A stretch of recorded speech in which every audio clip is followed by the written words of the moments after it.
Welcome to Warsaw. My name is Dr. Frank Henker-Stefani. I have been working as a scientist on nicotine and alternative products for many years. I'm here at the Global Forum on Nicotine, the best place in the world to talk about tobacco harm reduction and a very good place to meet the community and experts. I'm looking forward to interesting talks. It's a great pleasure and honor to be joined by Shapiro, who is now working for Drugwise and has always been working in the field of harm reduction. Maybe you could briefly explain what you are doing there. What am I doing? Wow. Well, I've been working in drugs and HIV harm reduction for over 40 years. I started in the late 70s, worked for various drugs NGOs in the UK. Always been a strong supporter of drug and HIV harm reduction until 2015, when unfortunately the charity I was then working for closed down. But interestingly, I had some colleagues who I'd been working with for quite a long time in the drugs world. Professor Jerry Stimson and Paddy Costello, who was working for drug rehabilitation units. They'd already kind of moved across to tobacco. They judged that if you look at drugs and HIV harm reduction, which is essentially the idea to try and reduce harm amongst people who are engaged in activities that you might not approve of, that society might not approve of, and that could be, you're an injecting drug user, or you're a man engaged in sex with man and with a man, and this is basically disapproved of. But nevertheless, these people there are human rights considerations and civil liberties considerations in reducing the harm. So yes, I think you wrote on the human rights issue that everybody should have the best attainable option. That's right. Really to reduce relevant harm for health. And this is actually written into the WHO founding documents right back in 1948, and they talk about the universal right to health. And as far as we were concerned in drugs and HIV, universal means everyone. Yes, of course. Everyone's entitled. But I think in the field of illicit drugs, there's a growing understanding that practical measures to reduce harm, like needle exchange or replacement, become more and more acceptable. When you move to tobacco harm reduction, it's different. It's different. It's different, and it's worse because we're starting from a different point. And the different point is that tobacco harm reduction interventions imply the use of safer nicotine products. And many of those safer nicotine products are associated with the major tobacco companies. And of course, the big tobacco companies have got a long history of corruption and lies and deceit and all of that stuff. So the fact that they had started producing genuine harm reduction products didn't dissuade people that, well, here we go. They were telling us that cigarettes didn't cause cancer. Then they told us that cigarettes didn't cause addiction. And now they're telling us these products are a lot safer than cigarettes. How the hell can we believe them after all of that? But over time, lots of independent research mainly from the UK, from Public Health England and the Department of Health, and even Action on Smoking and Health, who are an anti-smoking organisation, NGO. They support safer nicotine products and tobacco harm reduction as well. But we've got a long way to go before. Yes, but on the other hand, the e-vaping movement was initially not driven by big tobacco, but many small companies, innovators, and I think it was quite a different story from the beginning. Well, it is. It was a consumer-driven phenomenon, really. Public health weren't involved. Governments didn't want to know, and for a long time, the major tobacco companies, cigarette companies, just didn't want to know either. I mean, eventually, once they could see the demand for these products, they began to get involved in the ways that we know. But this was very much, and this is why tobacco harm reduction is like drugs and HIV.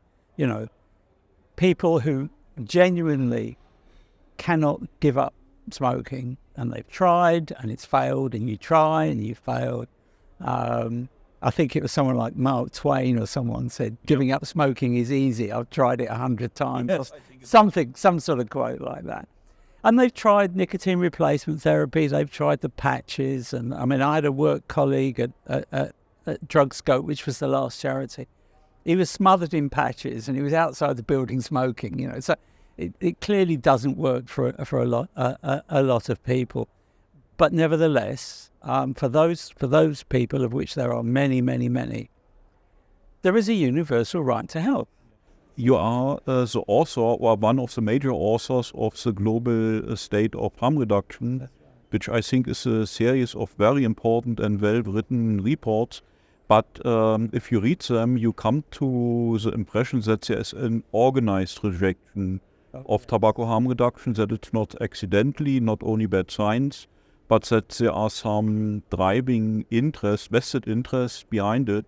There's a lot of financial, political investment in the governments rely on tax revenues, on tobacco industry, public health officials, doctors. They've grown up with the narrative that links cigarette smoking and nicotine, that the whole bundle is toxic and kills people. What they refuse to understand is that if you decouple the nicotine from the cigarette, you've got a substantially safer product, which is nicotine itself. And I think part of it is also value-laden, in the sense that there are lots of people working in public health and health professionals and anti-smoking NGOs who refuse to accept the idea that you can use nicotine recreationally. They think this is a bad thing to do. And they talk about nicotine addiction and stuff like that. Now, having worked in drugs and for so many years, I know what addiction looks like. You know, when you're talking about people addicted or dependent on heroin or crack, crystal meth, you're talking people's lives are ruined. They're substantially destroyed by the circumstances in which they find themselves, the impact on families, wider society, crime, all of the things that come with the illicit market in dangerous drugs.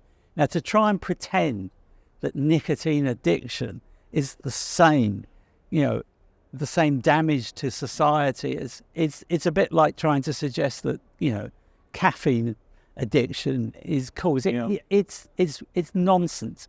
But the trouble is that when you start talking about addiction, nicotine addiction, in the public mind and in the political mind, it conjures up all these images that they've seen on the television and the movies about what addiction is all about.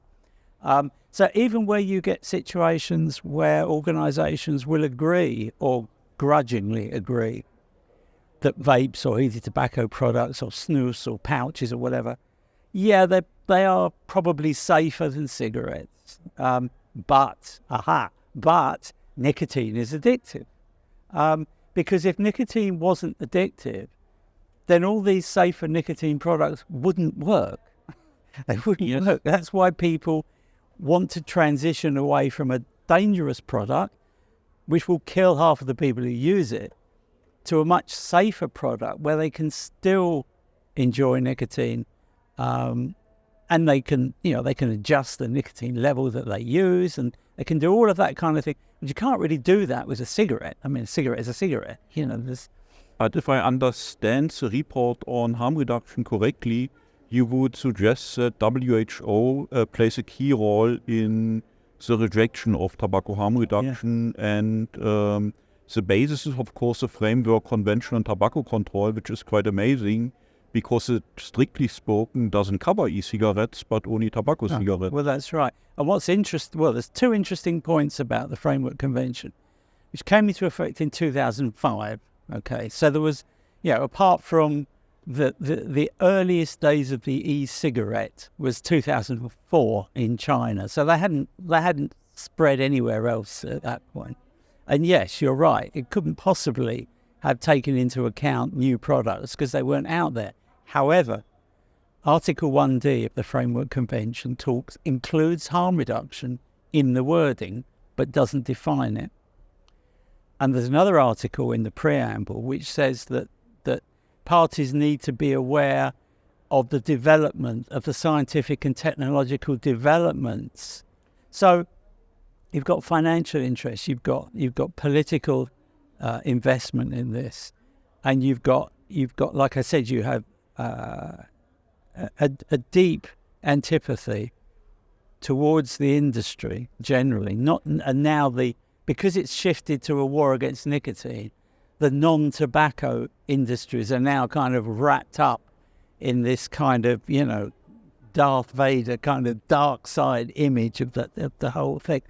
And it's all about, tobacco control. It's all about, what about the kids? We must protect the youth and all the rest of it. And there's a huge exaggeration, really, about the size of the global teen vaping epidemic, because most countries don't have any data on this at all. Yeah. And ironically, the country, if you like, the sort of Western-style country with the most prohibition, which is Australia, has got the worst rates of teen vaping.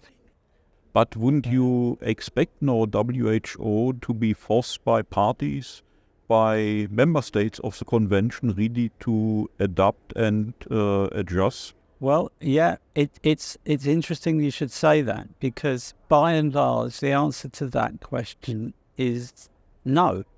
However, it was quite encouraging at the most recent conference of the parties in Panama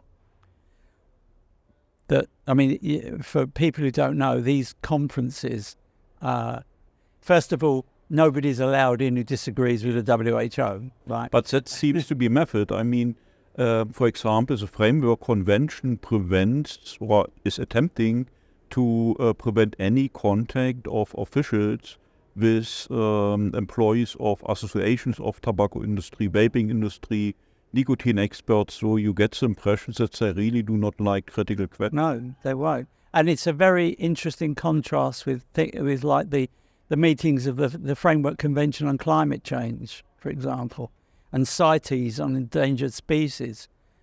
Everyone is around the table.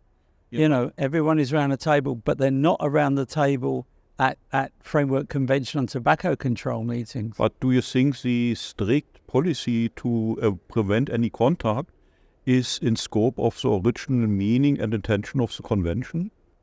Absolutely not. No, and I think the part of the reason is that nobody could see what was going to happen, what was coming around the corner with all these new products that were significantly safer. And it's just thrown public officials and governments into a state of confusion. You've only got to look at the legal frameworks for these products across the world, and it's a whole ragbag of bans and restrictions, and that's only available on prescription. Governments have really not got their head, a lot of governments haven't really got their head around what they should be doing about this stuff. Of course, the WHO would just want people just to ban everything. But no, there was, and there's never been any intention that, and we've got into a really quite malicious environment now. It's very toxic. The whole international tobacco community, where tobacco harm reduction advocates are involved. We're talking about respectable academics and clinicians who advocate for tobacco harm reduction in their own work. They're accused of being, in the pockets of big tobacco, simply by being advocates for a different approach to helping people switch away from smoking. And their papers are not accepted by, peer-reviewed journals. They're banned from speaking at meetings, in some cases banned from even attending meetings in the first place. I mean, I think, it's just really appalling. And there doesn't, it's very difficult to sort of challenge this. And I know people, young researchers who want to go to some of these conferences, and they're told by their, professors or superiors, if you want a career, don't go. It's as blatant as that in some cases. And so the whole environment is very toxic. But why do you think are some parties or interests so powerful that they really can put this pressure on politics to prevent progress on tobacco harm reduction? There's a lot of kind of group think going on. I mean, parties don't... I was coming to say that there was a sort of chink in the armour, actually, at the last COP meeting in February, I think it was, yes, Panama. There were a few countries, New Zealand included, but mainly countries, places like Armenia or Kitts and Nevis, not big markets and big players in tobacco harm reduction. But they were sort of putting their finger up and saying, well, I mean, these meetings are sorted out before anyone gets there, right? You've been, so it's all sorted, dusted by officials. So it's all very formulaic once you get there. People get up, make speeches and stuff. But much to the consternation of opponents of tobacco harm reduction, there were some delegates who were prepared to put their finger up and say, hang on a minute, should we not just be discussing this whole tobacco harm reduction rather than just sort of sweeping it under the carpet and attacking it or hoping it just goes away or whatever, because it's not going to go away. I mean, our report, most recent report that will be out in November, shows at least 120 million people who are using vapes, with an additional amount using heated tobacco products and snus and tobacco pouches. The industry worth somewhere between 30 and 50 billion US dollars. I mean, still very small in comparison to $800 billion of value from the cigarette market. But nevertheless, considering that in 2004, which I mentioned, there was nothing. Yes. In 20 years, it's grown substantially. And it's not that there is progress towards tobacco harm reduction, but if governments would just get out of the way and let consumers have access to the products they clearly want, progress along the way to moving away from 1 billion people smoking and 8 million deaths, plus all the related diseases. Because what's been happening, I mean, those figures have been static, and they may even grow because of population growth. So conventional tobacco control policies are really not making a dent in any of this. There's very little help out there globally for people who want to switch away. I can't imagine what the tipping point for all of this is likely to be, but it will probably come. We need the big players in this to step up, not just the small countries, which is great that they're beginning to make a noise about this. But we need the big players to step up.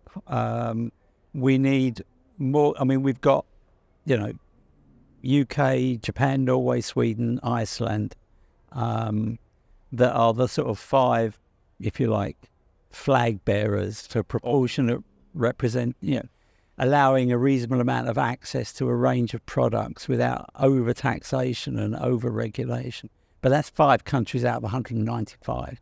Hopefully the momentum can grow, but the products will keep coming. More people will use, but it's frustrating that you feel sometimes it's 2 steps forward and 1 back. I would like to thank you very much for was a great opportunity to talk. And I hope we have further opportunities. And I'm looking forward to the next report on the global state of harm reduction. And thank you very much for the interview. You're welcome. Thank you for that.